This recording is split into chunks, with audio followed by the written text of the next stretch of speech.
Alright, welcome back to another replay analysis with GooberJelly, aka Matt.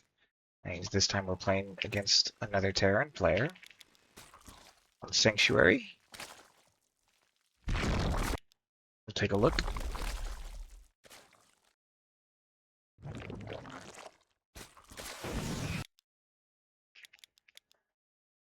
Just a small note here, as much as I really do love killing workers, typically speaking, most players would probably tell you that even going for this worker kill might not be worth the minerals that you spent. In here, if he just quickly go ahead and presses his main hotkey and mineral walks back, you probably don't get the kill, and then this is not worth. Even so, the fact that we pull 10 workers, this is probably makes it questionable if it's worth even for this amount, because it takes a little minute to actually get the kill, and then they have to reset themselves. So maybe worth, maybe a wash. But definitely because we didn't spend these larvae, it's not worth. So just note that. Pool's a bit late now.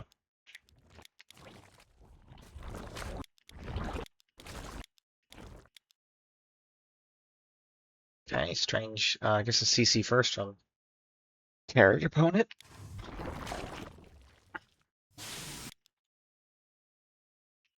We do see that it is a CC first. You can probably go to this pillar here if you want to just kind of be super easy and take a spy on things. If we're going to come back this way, then I would probably come back to this pillar over here, and that will set up a nice little sack into the base later on.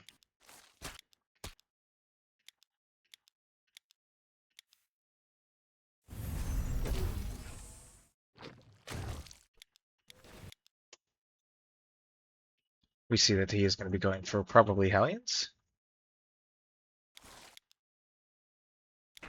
Typically against Hellions, we're going to want extra queens. This is more of a last patch thing, so I haven't really looked at too many TBTs or played enough TBTs to really tell you exactly if multiple queens are going to be viable just because they're so expensive. But if we are going to play this 3-base setup, then with Lings and Ling speed, then queens are going to be, some extra queens are going to be necessary for sure. And the queens basically come to the front, they spread creep, and they help defend multiple areas against Hellions, and then Lings just serve as like something that stops the Hellions from running by the queens. Okay, we're going to be double factory. So if we notice here, I would say that typically around 4 minutes, you wanted to be, in the previous patch, you wanted to be above the Terran production. As we kind of look now, typically about 30 to 40 seconds later, so 4:30, 4:40, is the good times to be above now. So we probably should start this sack. I see we're doing it now, but we probably wanted to start this sack if we were closer. When we started it, we started moving at like a little before 4 minutes. Probably that's fine if it was here because that's a bit closer, and then we're also going straight into the base. And typically you want to go like to this area. Obviously, he could have stuff over here. This is a very big main base, but like typically most of this important stuff is going to be in this area, and then if we needed to, we could either dart back this way or dart over this way to try to see stuff.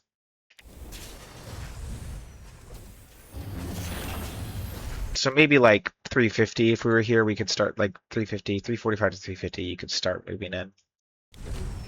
And then here, we get here and we sit for a long time.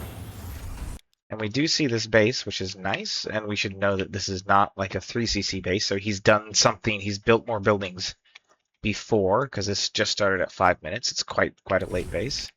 So we know that he's built extra stuff before he actually started this 3cc. But really we want to get in and actually see what's going on.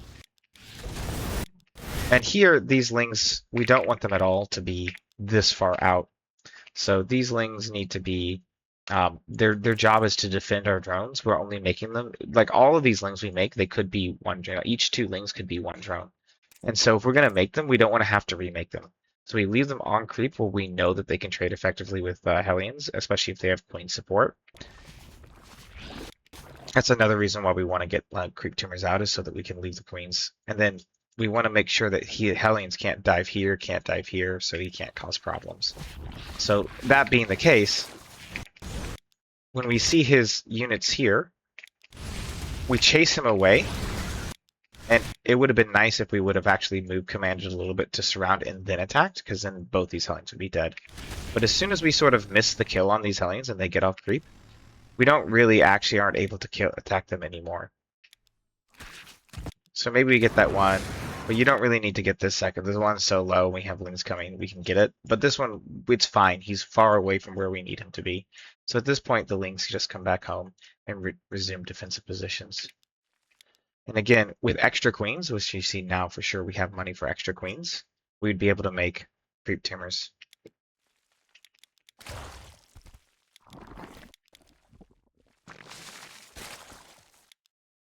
Run one. It's a little bit weird because we're getting our Roach Tech upgrade, but we're also getting a Spire at the same time.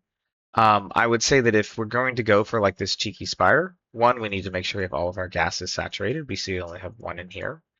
But then two, and we only have two in here, so we were very low on gas compared to what we could be if we had gases fully saturated. And then I probably would say let's go ahead and skip getting Roach upgrades, so that we have a big round of mutas, and then once we make the round of mutas, then we can start our Roach upgrades. As it stands, when the Spire finishes, we're really going to have just enough gas. We made 4 roaches, so let's assume we didn't make these 4 roaches. We'd have enough for 5 mutas. Without these upgrades, we could have 7 mutas. It's quite a bit. The 7 mutas provides quite a bit more punch. 5 to 7 is probably the number, so we just barely would have enough to make the number that we want.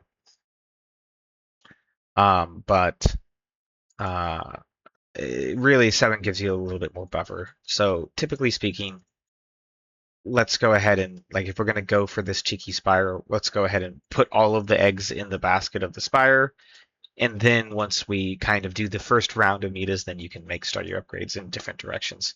Okay, the bigger problem, the more fundamental problem that we're seeing here is a lack of vision around our base. So in every especially against in every matchup, but especially against Terran, we really want to care and worry about how can they get at our drones and how can they get to attack us. So we accomplish this with Overlords, we accomplish this with Creep, and we accomplish this with like Zerglings. Those are like the 3 ways that we achieve vision. Maybe Changelings later on in the game too. So those are like 4 ways we achieve vision as Zerg. Against Terran early on when they're going for the Hellion harass, Overlords provide a great way to like have cover over areas. So really, as we start, if we're taking this base, we need to look at what are all the different avenues of attack that the opponent has available to them. So if we're looking at this here, we can see Control-Shift-3 that if we're looking at this here, there's kind of 3 main avenues of attack. There's here, there's here, and then you could call it maybe even 4 if you like want to consider these different. So with all of these different avenues of attack, where should our Overlords actually be in order to like fend them off? And typically speaking, on all these maps, whenever you have 3 bases, you typically have about 4 Overlord paths that you want to cover. So if we start off, we have an Overlord here. And then whenever, this is before this base even finishes, 1 here, and then like 1 here, you pretty much cover all of your avenues attacks. But now that this base is finished, you need to push that out. You should also have creeps here too. So this Overlord here could come up here. This Overlord here could come around here. This Overlord here could come around here. And then you can have an Overlord down here. And then the only place that we'd be kind of lacking vision is right here. And eventually we could put an Overlord there as well. And that would give us a nice ring of vision. What that would allow us to do is allow us to see well in advance any Hellions approaching, but also as the Hellions approach one way and then try to swing around another, you can start to see that as well and have your units mirror that movement. So every map will have kind of the avenues of attack. You need to identify where those avenues of attack are. And if it's pretty much in every matchup, you're going to want to have Overlords that surround those avenues of attack and give you good vision on that. That's what allows you to actually see and allows you to actually make sure that your units are in position, and that will prevent exactly this sort of thing from happening. See here, if we had an overlord right here and overlord here, we would have seen them come over here. We'd seen them AFK here. We could have our lings well in position to receive this attack. So when he tries to attack, we don't need to go out and attack him necessarily.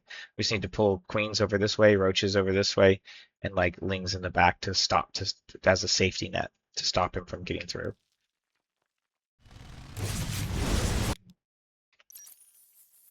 And he gets for this little move right here, which we actually, funnily enough, do see anyway. Kind of lucky that he stops right in the only place we have vision. But either way, we need to be looking at our minimap, and the more we have minimap vision, the more it'll benefit us to look at our minimap, and the more we'll build that habit. Right now, probably since we have, if we look at our vision, even though we definitely see this right now, we don't have a lot of minimap vision. So like if we look at a minimap, we just see a bunch of dark spaces. So it's clearly like not going to be something that like we ever rewarded for looking at. So we're not going to build the habit very often. As we build this and then build the habit of actually looking at the minimap, we could prevent these four drone deaths from happening.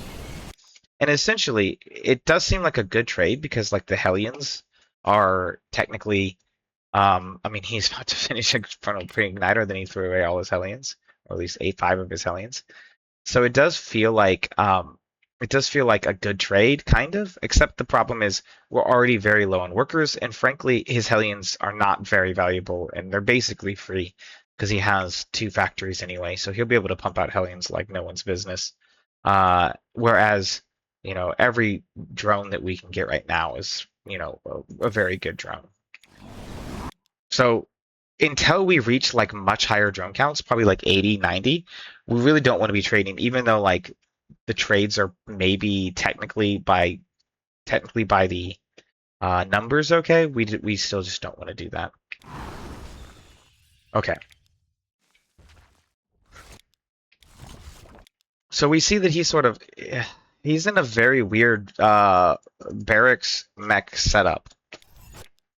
So I'd be hesitant to call this mech, considering he's getting 1/1 upgrades. And so the thing is, I would still say that you need to be getting, probably looking at like, against this, I'd be looking at Roachling Bane. Roachling Ravager Bane. But the big difference is with pure mech, you would be getting both attack upgrades.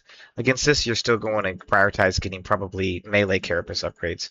You need the carapace because his marines are still going to be very strong and they're going to pew very hard against your zerglings. You need to make sure that you have the carapace to help offset that. But the bigger deal here is because he's playing very slowly, we see him set up very defensively. We're kind of not worried. We should be focusing on spreading creep, getting map vision, and taking bases. We want to get up to 5 bases and 90 workers and take a macro hatch too. Make sure we have injects, and we want to be able to like max out quite easily. So aim for at least 80 workers, but maybe even 90 workers. You can even go higher if you have a good read on the situation, and you can spend it well. But this bank right here is the biggest problem. We need to be taking bases, we need to be hitting injects, making sure we don't get supply blocked, which we just got unsupply blocked. And as soon as we get larva, we need to be spinning it into drones until we get to 80. At least, probably 90. Notice how passive he's being. He's given us all the time in the world to drone completely.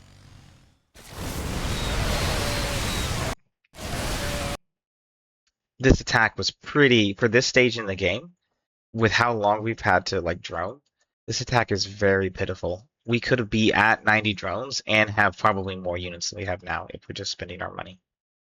So that's the big thing, even though like at 9 minutes we say, oh, we have to defend this attack, keep in mind how little pressure he's put on you to this point. We could have had 90 drones and defended this attack easily. Okay, but now that we've cleared up this attack, this is the green light to not make 11 roaches, but now to again drone.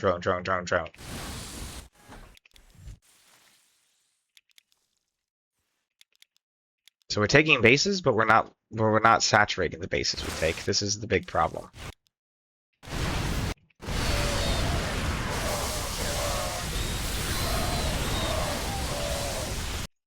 Attack goes fine-ish. But the fundamental problem is the lack of drones. This is always going to be the problem in ZBT.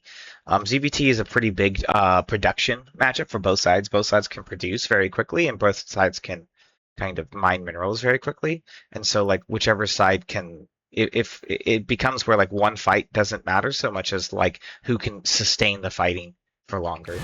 And so the way that Zerg does that is by going up to mass amounts of drones.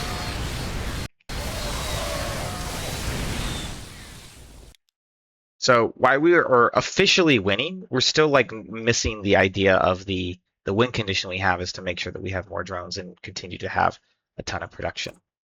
These roaches are not, and the thing is, we don't really want to have the production in pure roaches. We would like to have a lot of zerglings, and again, we'd like to have 1/1 melee carapace and then 2/2 melee carapace, and then we could consider once we get to 3/3, we could maybe do 3/1.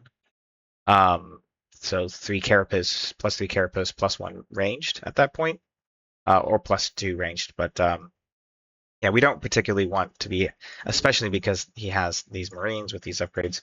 We really want to make sure we're getting these carapace upgrades.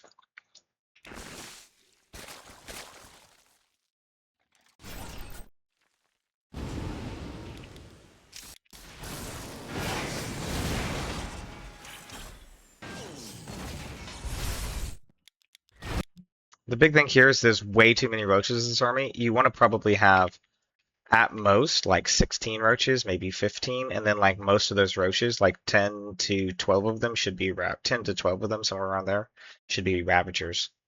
Maybe 10 to like 11 might be the perfect number, and then you'd have 4 extra roaches to turn into ravagers immediately if you happen to lose some ravagers, which you really shouldn't. The rest should be zerglings and banelings. And the way that you would fight here is you would move everything here. You would then pull your banelings to a different hotkey. You'd command your banelings in and attack move with your everything else. And then depending on what you saw, if you saw a bunch of, like in this case, you would just keep a moving with everything. But if like you saw a bunch of like hellbats here, you would pull back your zerglings, and you would let your banelings crash into hellbats and clear out the hellbats, and then you'd go back in with the zerglings. You'd fight until all your zerglings and banelings had killed a tank, maybe killed some marines, and then you would pull back, remax, and do it again. And ideally, all of your like roaches and ravagers would stay alive every time, and you would just be replacing links and banes.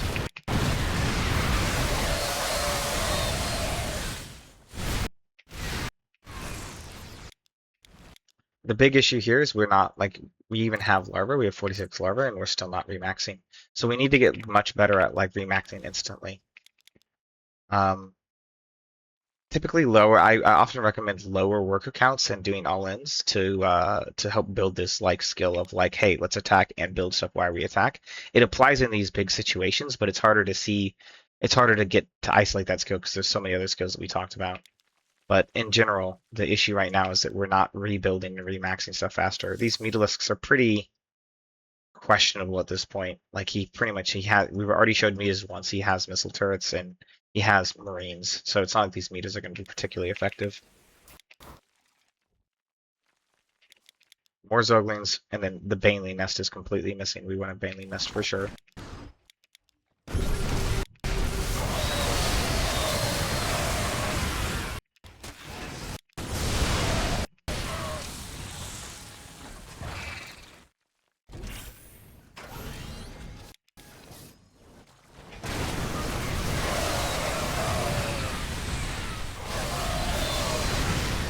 Yeah, I mean, our army's just without the banelings, we don't have the oomph in it. So you need banelings, or at this point, you could be going like, you could be making like as soon as you get your hive tech, you could be making like an ultra cavern and going ultras. The problem with ultras is all tier 3 will eventually fall down to ghosts, especially in this new patch. But probably at this level, if you just make ultras, then you can win this game pretty easily from that point. But you need something. Ultras have cleave. Banelings obviously blow up. You need some splash damage to deal with the density of the marine marauder. And the splash damage causes them to actually split up, and then the Earlings can trade well against them. Whereas if right now they can just kind of be in a ball against all your stuff, and if we look at this engagement, you see that like, if we look at this engagement, his entire army can just sort of stay clumped up and fight all together. And he has much more DPS per second with all his stuff fighting. Like your stuff hits pretty hard, but it hits slowly. And so what you really need is you need him to like have to split his units up so his DPS gets spread out.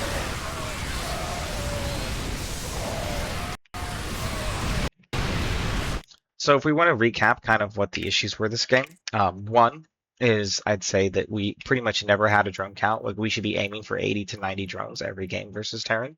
But especially in the case where they're playing like a mech style or like some sort of turtle style, which is more what this guy was doing.